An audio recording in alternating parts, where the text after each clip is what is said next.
All right, y'all. Happy Sunday. We're going to try this again. I don't know how great my service will be. Like I said, I'm driving, I'm on the road, and I'm in and out of mountains, in and out of valleys, all kinds of just weird ass shit. But anyway, so like I was trying to say in my first attempt at a live stream this morning, um, back in 2020, I had a lot of shit going on, right? Like I had been diagnosed with supraventricular tachycardia and atrial fibrillation, and I had a lot of heart shit going on. And I was seeing a cardiologist, Dr. Jones, and then Dr. Jones sent me to Dr. Tumala, who is a cardiac specialist. And they had me on a bunch of fucking meds, right? Like a shit ton. I'm not one to take medications. Like I'm bad about that. I really believe in like a holistic approach, but I was on metoprolol, cardizem, Corlinor, and some other shits, and I don't even know. I was on a bunch of shits, right? And so in 2020, when Tiffany and I had made the decision to go and meet LA in Michigan, how do I put this? Like, it was a real eye opener for me. It was a real eye opener for me because I've always my entire life I was always like tall, and even at times in my life I was underweight, but I was always tall and skinny. And so I never really like realized, I don't know if I was just in denial, or if I never really paid attention, or if I just never realized like how much weight I had put on from all of these cardiac medications I was taking. I literally had put on a shit ton of weight. And like I said, I don't know if at that time I was just in denial about it, and I didn't want to see like the fact that I had gained all this weight. And it wasn't until literally, this is no joke, and I even had this conversation with LA. Like when I got back from Michigan, I literally, what's up, V Dub?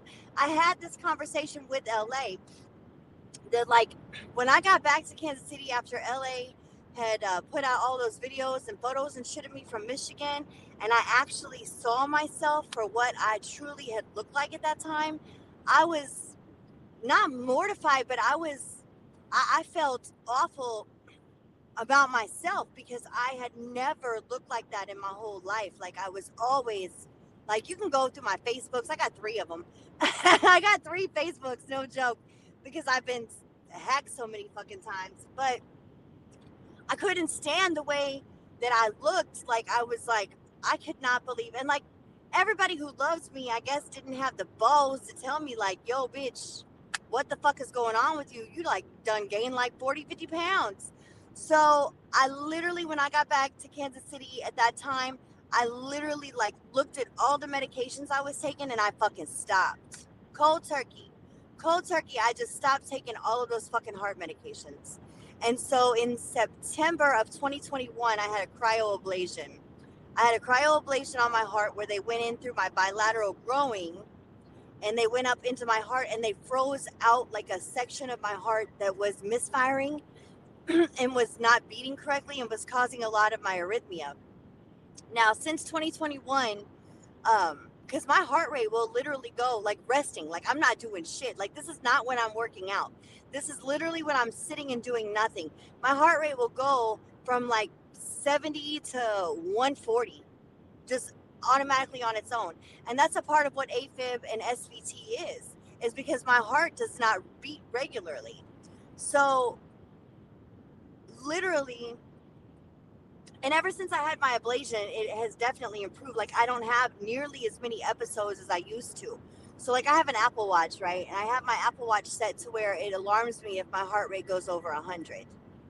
Because I still do have like episodes of SVT and AFib, but just not nothing like I used to. Ever since I had my ablation, my heart has done much better. And Dr. Tumala did tell me like you might have to have one or two more. We'll just see how you progress after this first one.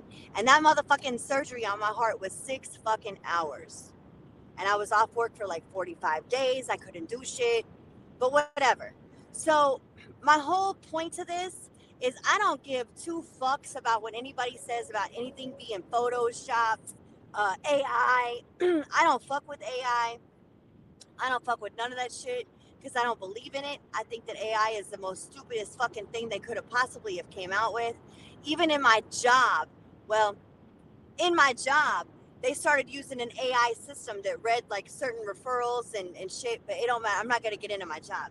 But either which way, like they started using like an AI system even at my job. And I don't do AI. I think AI is literally letting computers think for human beings when human beings need to be thinking for themselves. So I'm not into that shit. So literally what I did was if there's something about yourself that you don't like, fucking change it, man. Fucking change it. Change it. Like I fucking hate the gym. Oh, bro. I cannot stand the fucking gym. But I do it. I force myself to do it. And when I go to the gym, I go like 3, 4 times a week. I go hard, right? Because I don't want to look a certain way. I'm getting older. I'm 46 now. Like I started Botox like fucking 6 years ago when I had a wrinkle. I found a wrinkle in my forehead and I said, this ain't happening to me. Like, so I started doing shit that made myself feel better. Like, I literally, like, I don't give a fuck what anybody else thinks about me.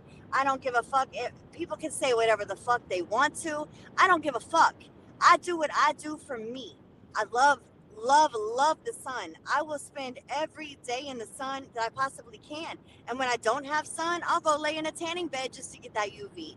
Like, I love being tan. I love the sun. I don't do vitamin D because you get vitamin D from the sunlight. So, what type of workout you do at the gym? I do abs. I do the ab machine. I walk on a treadmill. I do squats. I do leg press. I do all that shit. And so also, and I'm not embarrassed to say what I do to myself to keep myself feeling good about myself. It's what I call self-care because it's what I do to take care of myself. It's how I feel about me, not how any of you other motherfuckers feel about me. I don't give a fuck. My life is good. I'm doing good in life. I have a wonderful husband. Harry, he got some new bitch. No, the fuck you don't. But you know what? I would rather you motherfuckers think what you want. Like literally, and here's where I'm at. Like, I'm not gonna take no stupid ass fucking challenge from nobody. I don't do that shit. I give challenges. I don't accept challenges. But it don't matter. Like, I could literally stop at a fucking gas station,